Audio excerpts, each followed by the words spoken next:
تو قرآن مجید کی سب سے بڑی نصیحت موت ہے، نئی بات نہیں ہے۔ آپ میں سے کوئی شخص ہاتھ کھڑا کرے کہ سر مجھے تو آج پتہ چلا کہ میں نے مرنا ہے کوئی نہیں، اور بار بار آپ کو ملے گی۔ ایک شخص کسی بزرگ کے پاس گیا، اور جس طرح ہم سب چاہتے ہیں کہ کسی سے ملتے ہیں بڑے سے تو کہتے ہیں سر کوئی نصیحت کر دیں ہمیں، تو اس طرح اس نے کہا حضرت کوئی نصیحت کرتے ہیں۔ انہوں نے پوچھا بیٹا تمہارے ماں باپ زندہ ہیں؟ انہوں نے کہا نہیں یہ دونوں فوت ہو چکے ہیں، میں نے اپنے ہاتھوں سے انہیں قبر میں اتارا۔ ایک دم جوش میں آئے، کہتے اور کیا نصیحت کروں پھر؟ کیا مطلب؟ تم نے اپنے ماں باپ کو اپنے ہاتھوں سے قبر میں اتارا ہے، وہ نہیں رہے تو تم رہو گے، ابھی بھی نصیحت مانگ رہے ہو۔ اسی طرح غالباً فیصل آباد کی بات ہے جی، کوئی جنازہ جا رہا تھا تو جنازے کے پیچھے ایک بزرگ بھی آہستہ آہستہ پیچھے چلتے جا رہے تھے۔ ایک نوجوان جو تھا وہ وہاں سے کہیں گزرا، اس نے پوچھا کہ بابا جی کون فوت ہوا؟ اکثر پوچھ لیتے نا کس کا جنازہ ہے جی، کس کا جنازہ ہے؟ بابا جی فیصل آباد کے تھے۔ کہتے پتر تیرا؟ تو بابا جی اس موقع پہ تو جگت نہ کرو، میں نے تو سیدھا سوال پوچھا ہے، اسے آپ نے الٹا ہی جواب دے دیا۔ بابا جی کہتے ہیں نہیں بیٹا یہ جگت نہیں ہے، اگر برا لگا ہے تو میرا جنازہ ہے۔ کیا مطلب؟ جنازہ کسی کا بھی ہو سر، جنازہ تو ایک یاد دہانی ہے کہ آج کوئی بھی شخص اس چارپائی پہ ہے، کل کو میں نے بھی اسی چارپائی پہ ہونا ہے۔ تو قرآن مجید کی سب سے بڑی نصیحت تو یا ایھا الناس، اے لوگو، قد جاءتکم موعظۃ من ربکم، تمہارے پاس تمہارے رب کی طرف سے ایک نصیحت آ چکی ہے۔ قرآن مجید پڑھیں گے آپ کو موت یاد آئے گی، آپ کو ہر صفحے پہ قرآن موت یاد دلائے گا۔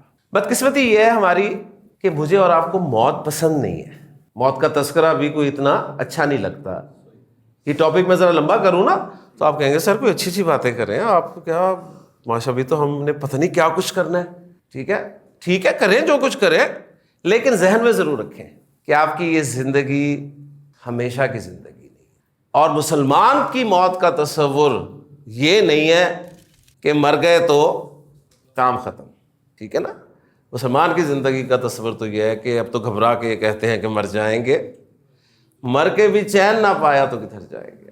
ہمارا تو آگے کا بھی مسئلہ ہے کہ ہم نے آگے جواب دینا ہے آگے اپنے اعمال کا جواب دینا ہے۔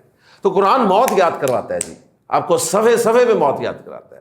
اللہ کے رسول صلی اللہ علیہ وسلم نے فرمایا کہ اکثرو ذکر حازم اللذات، کثرت سے یاد کیا کرو لذتوں کو توڑنے والی چیز کا، یعنی الموت، موت کو کثرت سے یاد کیا کرو۔ ہم موت کو یاد نہیں کرتے۔ موت کو یاد کرنے کا یہ مطلب نہیں ہے کہ آپ ہر نماز کے بعد ایک تسبیح پڑھ لیں جی موت موت موت موت موت موت، 100 ہو گئے جی چلو جی ماشاءاللہ دو، آج 1000 دفعہ میں نے موت کا ذکر کیا۔ نہیں، کیا مطلب ہے کہ آپ جو بھی کام کریں، جس کے ساتھ بھی معاملہ کریں، یہ ذہن میں رکھ کے کریں کہ آپ نے اس کا جواب دینا ہے اللہ کو۔ یہ مسلمان کی موت کا تصور ہے، یہ نہیں کہ میں نے مر جانا ہے، میں نے اپنے رب کو جواب دینا ہے۔ مسلمان کی موت کا تصور ہے اکاؤنٹیبلٹی۔ اکثر جب ہم کسی سے ناراض ہوتے ہیں، اس کی حرکتیں دیکھتے ہیں تو کیا جملہ بولتے ہیں؟ اسے لگتا ہے انہوں مرنا یاد نہیں ہے نا۔ تو بات وہ یہی ہے کہ یار اسے پوچھنے والا کوئی نہیں ہے، اور انسان اسی وجہ سے آگے نکل جاتا ہے، وہ دیکھتا ہے کہ یار پوچھنے والا ہی کوئی، ہوئے کچھ نہیں۔